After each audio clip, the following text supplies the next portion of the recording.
Assalamualaikum Ustadz, Assalamualaikum warahmatullahi wabarakatuh. Bagaimana cara kita membedakan mana bisikan setan dan mana dorongan hawa nafsu supaya kita bisa menyikapinya dengan benar menurut fikih? Gini, nafsu itu asalnya dia netral. Dia mendorong untuk lawan dari takwa saja supaya takwanya muncul. Misal, memang unsur-unsurnya negatif semua. Marah, nafsu. Iri, nafsu. Dendam, nafsu. Sombong, dusta, nafsu. Itu ada di nafsu semua. Lawannya itu takwa. Lawannya apa? Takwa. Nah, di takwa itu lawan dari semua sifat yang tidak baik tadi. Misalnya di sini ada dusta, di sini ada jujur. Di sini ada sombong, di sini ada rendah hati. Nah, rendah hati itu bagian dari sifat takwa yang baik. Di sini ada sabar di takwa, di sini ada amarah di nafsu. Nah, nafsu itu diciptakan agar sifat-sifat itu bisa memunculkan sifat-sifat takwa. Kalau bahasa kerennya jadi katalis, menstimulus takwa supaya keluar. Misal, amarah kenapa diciptakan di nafsu?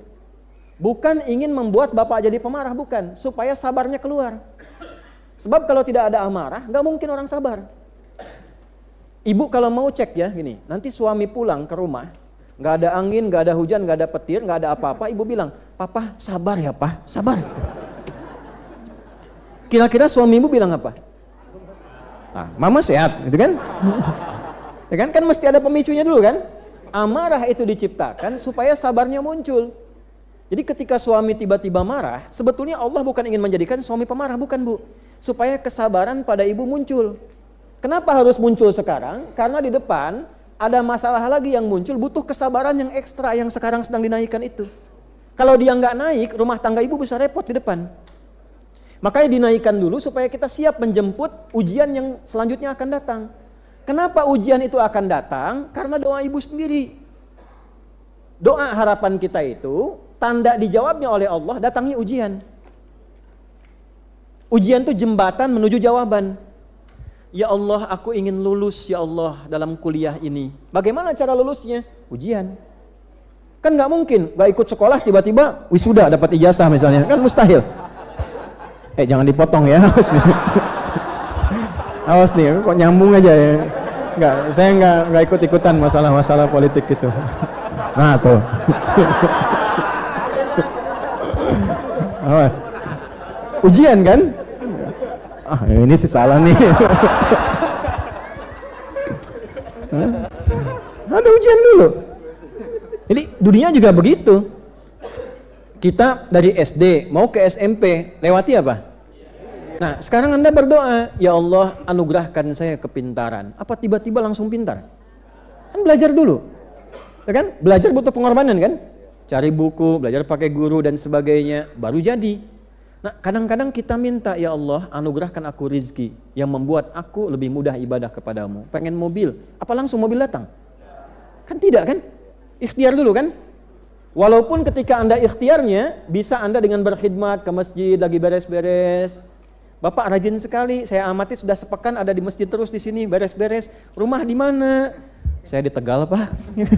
Beres-beresnya di Tanah Kusir. Kesini pakai apa? Ya seadanya aja jalan. Ya udah, biar Bapak gampang, besok saya kasih mobil ya. Bisa jadi. Bisa terjadi begitu. Ya, saya waktu satu kali ngajar di Bekasi, malamnya mimpi pegang setir mobil. Saya berangkat biasanya pakai motor. Nah, sama yang asistennya kawan, kan tinggal di pavilion di rumah itu waktu itu. Pagi subuh begitu mau berangkat saya bilang, "Mas sini," saya nggak sebut nama. "Sini, tolong antar saya ke masjid. Tapi kalau pulang nanti jangan banyak tanya. Pokoknya pulang aja." Nah, beliau biasa bawa mobil kan, antar pakai motor. Setelah kajian ada jamaah yang ngajak ke rumah, "Ustadz mampir sebentar." Ngobrol udah, "Ustadz gimana dakwah macam-macam." "Nah Ustadz mohon maaf di depan itu mobilnya Ustadz." "Oh mobil saya." "Oh iya mohon maaf walaupun tidak baru mungkin bisa memudahkan Ustadz untuk transportasi ke tanah sini. Cuma saya mau tanya, Ustadz bisa bawa mobil tidak?" Saya bilang saya tidak Pak, tapi ini bisa. Jadi akhirnya pulang pakai mobil, motor disimpan. Saya bilang sama yang bawa, diam aja gitu. Sampai Akhirnya mobil itu karena banyak orang pengen ngaji, pengen apa, karena bilang beliaunya, Ustadz kalau memang nggak cocok dijual nggak apa-apa, kalau perlu sama saya juga nggak apa-apa, jual lagi.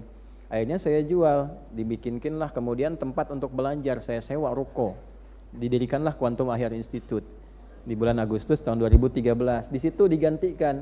Nah, untuk supaya orang ngaji ada yang belajar bahasa Arab di situ, ya.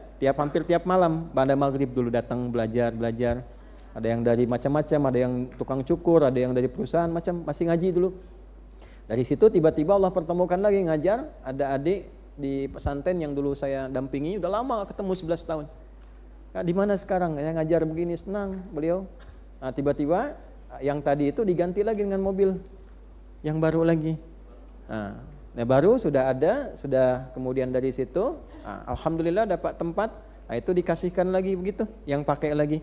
Tempatnya kemudian dikembangkan lagi, lalu jadi tempat, setelah jadi tempat kita wakafkan. Itulah hidup kami seperti itu. Tuh, jadi ya alhamdulillah, jadi menikmati apa yang Allah anugerahkan, tapi sewajarnya saja. Ya, jadi kalau ada yang katakan, Ustadz orang kaya, Anda salah, saya kaya banget karena saya punya Allah. Enggak, saya punya Allah. Itu inti, kalau sudah merasa punya Allah itu ringan hidupnya. Kaya banget. Ya, karena punya Allah. Bukan berarti punya, tidak, okay? Apa umroh gini kadang nggak ada, uangnya nggak ada Pak, tapi hati kita kan yang tunjukkan. Kalau udah berikan sudah, tapi pas mau berangkat ada ya, tapi tidak semua hati begitu. Ada yang juga pengen diberangkatin nggak dikasih ya, ada yang pura-pura nulis gini pengen dikasih nggak dikasih gitu ya, memang kan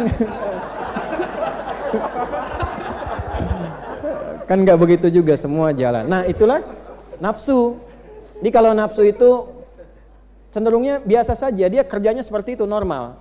Tidak ada bisikan yang harus kriminal, asalnya nggak kriminal, cuman mengkatalis saja supaya ini naik yang baiknya. Kadang-kadang ada yang biologis, pengen makan, mau lewat nih ada somai depan, mau masuk belajar, mau beli, ustadz datang, nanti aja bang, gitu kan. Begitu selesai lihat lagi udah habis somainya. Nah, pulang ke rumah kepikiran, sampai kepikiran mau tidur, sampai mimpi ketemu somai. Nah, itu nafsu. Kalau setan tidak. Kalau setan bagaimana caranya dia maksiat. Itu tugasnya. Makanya disebut syaitan dari kata syatona, yang menjauhkan orang dari kebaikan. Setan itu tipikalnya yang penting maksiat. Gimana caranya maksiat? Kalau nafsu ingin aja, ingin gitu. Kalau setan gimana caranya maksiat? Wah, sepatu bagus nih. Pengen sekali punya yang seperti itu. Datang setan. Kapan? Kapan lagi ada kesempatan begini katanya kan? Nah, itu setan. Jadi cara membedakannya, kalau setan cenderung provokasinya pada maksi, kalau nafsu keinginan yang terus terbawa. Yang bahaya itu setan menunggangi nafsu. Ya, makanya kadang-kadang dalam bab tertentu dilarang kita berpenampilan atau menampakkan sesuatu yang menghadirkan dorongan nafsu supaya tidak ditunggangi setan. Kenapa ada batasan untuk perempuan menggunakan pakaian tertentu? Supaya di lawan jenisnya tidak aktif nafsunya, sehingga setan menunggangi. Kalau aktif, terus-terusan diikutin, dilihat, nanti datang setan. Lama-lama maksiat terjadi. Ya, demikian dalam kehidupan juga ya. Jadi, kenapa kita ibadah? Salah satunya mengendalikan apa?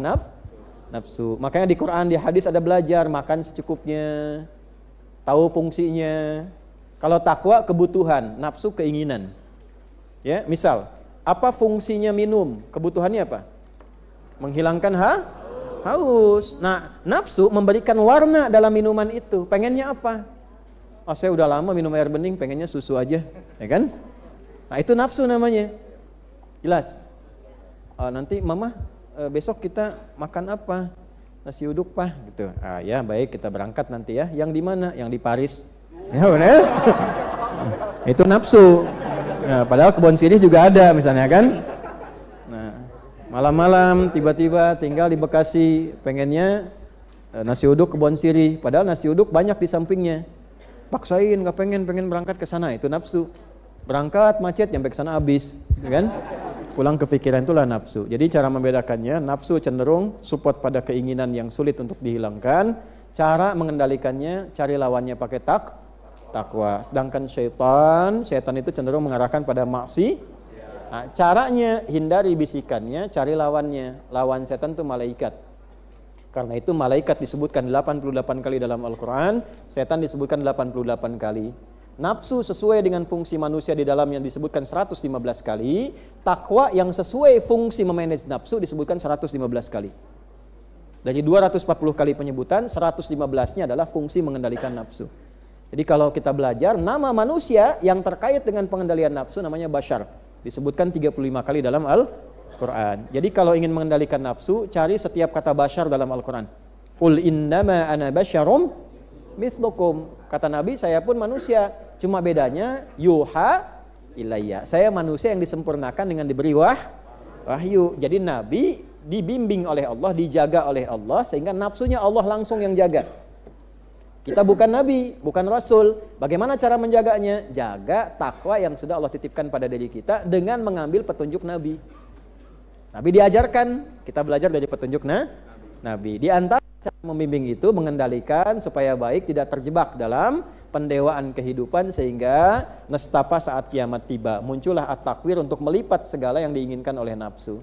Itu kesimpulan hari ini. Semoga kita diberkahi, semoga dimaafkan segala salah kita, diampuni dosa-dosa kita.